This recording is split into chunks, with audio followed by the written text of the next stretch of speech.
Welcome back to the main ring here at the Royal Manx Agricultural Show, where you can see the Pony Club games are happening behind me, and we've got a pretty good view here in our studio.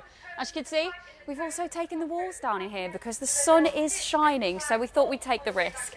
Well into the afternoon now, I'm sure you had your lunch a little bit earlier on, and because the sun is shining, it's the perfect time to grab yourself an ice cream. And here's what happened when we caught up with Davison's.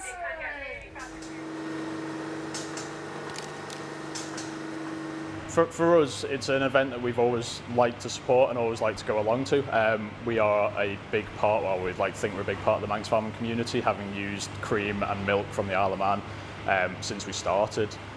My dad used to buy cream. His first place was from Balacrane Farm when they used to do milk and cream. It's a it is the biggest farming show on the island, and we just feel like we want to support it as best as we can because of the support that we've had over the years from the farming community themselves. And how vital is that, as much as a business for yourselves, of being able to use the best Manx produce? It's very vital. For us, there's nothing better than Manx cream and milk. One, we know where it's come from. You can see the hills that the cows are grazing on. You can go and visit the farms as well. We buy from the two independents on the island, Cools and Ale and Dairies. We have to go and collect from them, so we get to see their dairy every time we're down there. We see the welfare that the cows have and how well they're looked after, and also how clean the environment in which they make the milk and cream is. So yeah, that's the vital importance for us. The event as a whole, I love it. 90% of my time I'm spent in here doing the production. So to get out on the ice cream van and get out into the community and actually speak to people and enjoy interacting with people is a nice change for me. And I look forward to all of our shows, especially the Royal, for that reason. You say about the importance of using local suppliers, and do you feel that that connection is still there amongst the public, of the importance of, like yourselves and other Manx producers? I think 60% of the public, yes. There is a lot of the public who are very cost conscious because they have to be. They don't have the finances to go and spend on local products, which are inherently more expensive. We have the most expensive strip of water between us and the UK to ship goods in, so we have to bring in sugars because sugars aren't made here. All of our packaging has to come in from across, so that adds extra money or extra finance onto all of what we do. Also production in general, so our milk and cream is more expensive on the island than it would be if we were to bring it in from the UK, and we would rather pay that extra money to do that than bring it in from the UK. So people, a big part of your presence here is the ice cream vans. What is the big difference for yourselves in an event like this, and where we'll go around the UK and see ice cream vans there? So the big difference is we use fresh mix. So we use the same mix for our whippy as we do for our normal ice cream. It's identical in every sense in the fact that we take it from the same tank. 80% of UK ice cream vans use UHT mix, which is a long life mix, similar to what you would get in KFC and McDonald's. They utilize it, or they use it because it's easy. 80% of the ice cream vans have a self-pasteurising system on them, so they don't actually have to clean the machines out as often when they're using UHT mix. But because we use fresh mix, we have to treat it the same as you would do with milk. So every 3 days we have to clean our machines fully, strip them down. On the ice cream vans, they're cleaned every single day because the refrigeration side isn't there as it would be in the parlour. So the big difference is the fact that we use fresh mix and not a packet UHT mix, which is like long life milk. There is big challenges. As I said, we have the most expensive strip of water on the island. There is certain bits of our product that have to be shipped over that water, so that adds a financial challenge to it.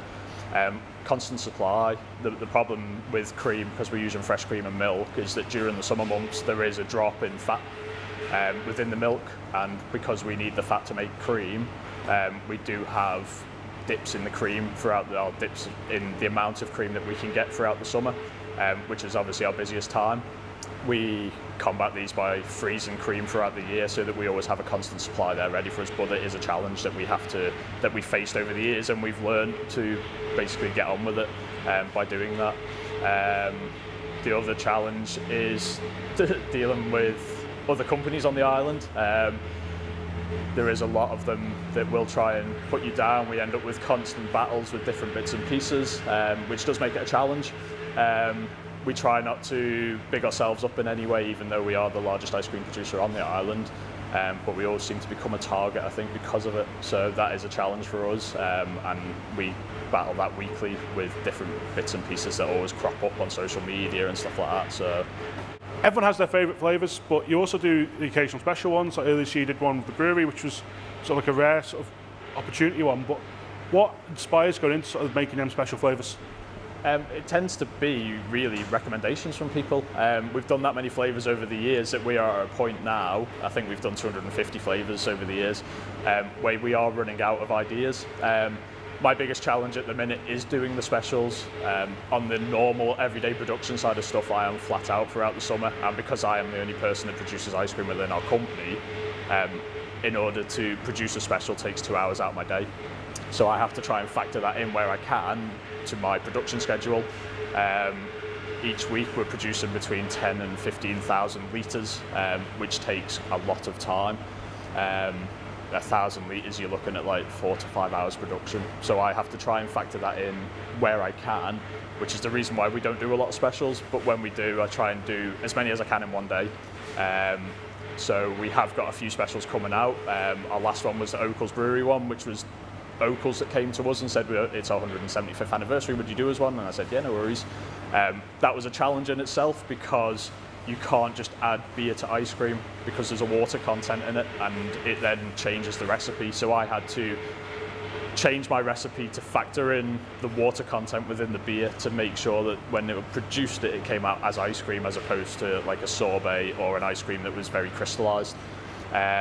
The next lot of specials that we've got coming out in the next few weeks will be more along the retro based. So I'm going back to a few old ones that that worked really well in the past.